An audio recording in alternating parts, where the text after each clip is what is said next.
Hey, I'm Nick. And I'm Ricky. Welcome to the Demand Gen Daily Podcast.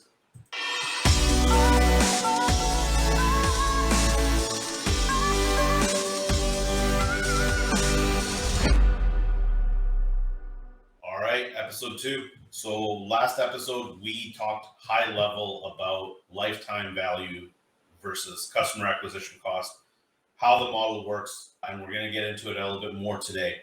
So to quickly recap, value is your revenue minus variable cost.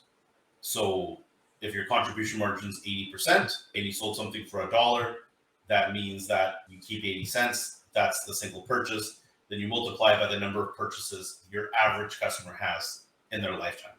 That's lifetime value. Customer acquisition cost, all the costs associated with acquiring a customer. So whether those be media, whether that be marketing, staff, agency costs, salespeople costs, it's the whole thing, all in. And then you're looking for what's the ratio between the two. So how many times LTV to CAC do you have? Really at a high level.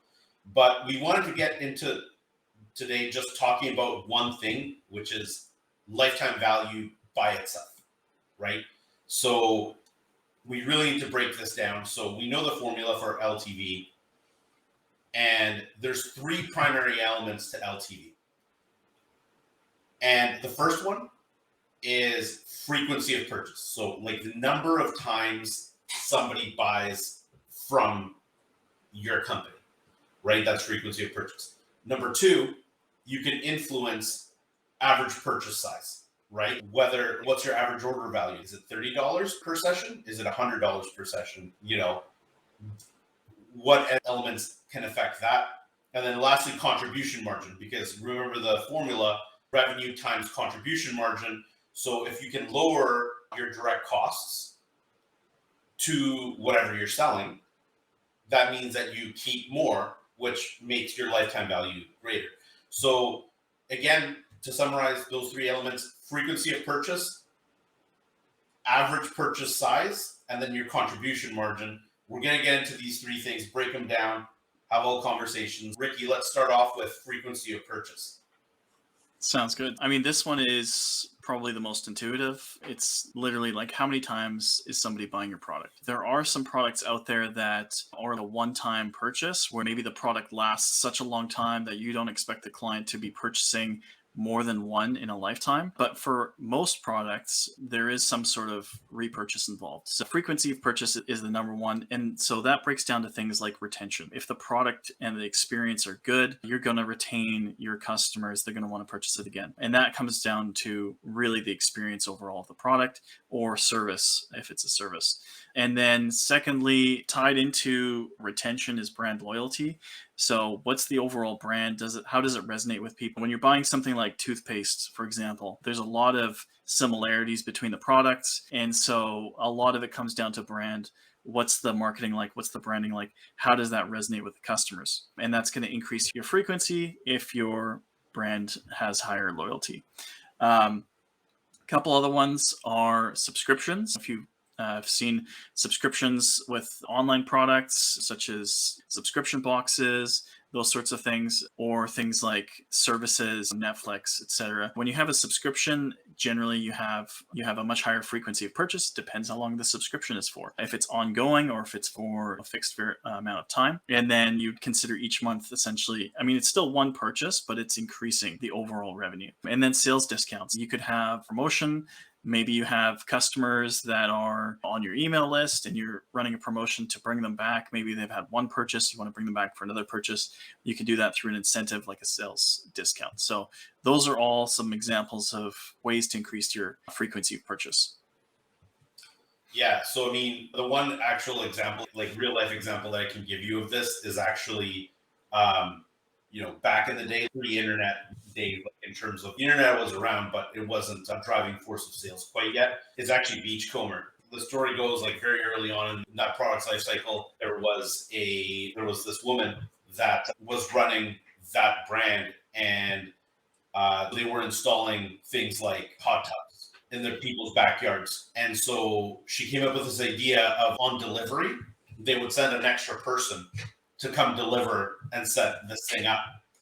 And instead of having 2 people just getting this thing into the backyard, etc., the third person's job was to talk to the customer and bring this checklist. And they would basically go around like saying, "Oh, do they have a barbecue? Do they have this furniture?" They basically had this checklist of all these things, and they would check off all the things that they didn't have. And then they would actually market through mail and other things in order to sell them all the items from their backyard that they were missing to round out like that backyard living experience. It basically skyrocketed the sales of this company, and it's all around frequency of purchase because they were like, well, yes, we're getting this one big purchase in, but what if we could sell them a whole bunch of other stuff over time? And now we know exactly the things that they're missing, right?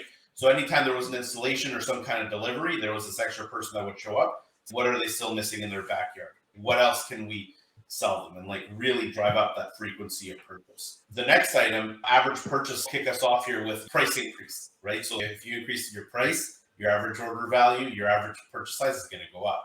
Yeah, and then some additional ones, you could be adding additional product lines. So, if you've got a customer and you're now selling them multiple product lines versus just the one product line, you're going to increase your revenue. Another way is free shipping, driving up the required amount of an order to get free shipping. Generally, is your average order value, your cart value. There's also bundling, a little bit similar to what Nick was talking about. If you've got a basket of goods versus selling one product, if you're selling in a marketplace, maybe you're selling 20 products. Amazon does this very well. They have the add-on items because what they're trying to do is they're trying to increase the cart. They're trying to add to the bundle. So there's lots of different ways that you can add incentives to create bundles and additional add-ons to the core product as well. If you're buying a vehicle, let's say you're buying a new Tesla, do you want the nice tires or rims? And there's all these additional packages of things you can add on to the vehicle when you're making the purchase.